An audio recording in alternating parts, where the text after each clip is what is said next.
मराठी कलाविश्वावर नुकतीच शोककळा पसरली आहे.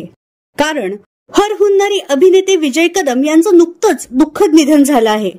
ते 67 वर्षांचे होते.